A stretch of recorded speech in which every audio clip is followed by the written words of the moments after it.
coming back from where we started Mm, and the journey of a student that takes place, and the process that they go through. Now, obviously, as international schools across the kingdom, for that matter, they follow a particular pattern. Now, at the end of the day, students decide if they want to go to the US or the UK or Australia or their own country or anywhere for that matter. mm. What generally do you feel is the trend right now that's coming of students traveling and finishing their high schools? And where are they going from your experience? Are they going where? What country are they focusing on, and why do you think they're focusing on that country?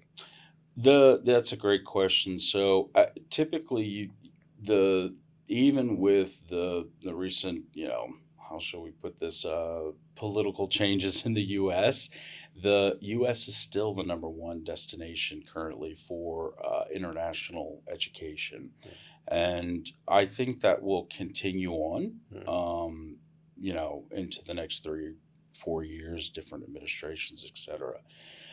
After that, UK as well, you still see a lot of people do mm, that. But I have seen an increase recently in, parents wanting their children to study either at a satellite school, for example, like NYU, Abu Dhabi, or some of the satellite schools in Doha, or to complete their undergrad mm. here in Saudi Arabia, and then move internationally to complete their graduate studies. Right.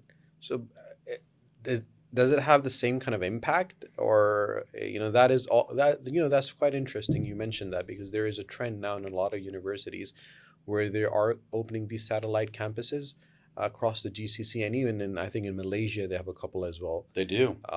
So the educational quality, the professors, the output. Do you consider it to be at par with the main campus? Your question's a very interesting one where, people wonder, is the quality of the satellite school the same as, the original campus? Mm, And to answer that, I would say a majority, yes, and it depends on the integration level. So if it's a full integration, yes, mm,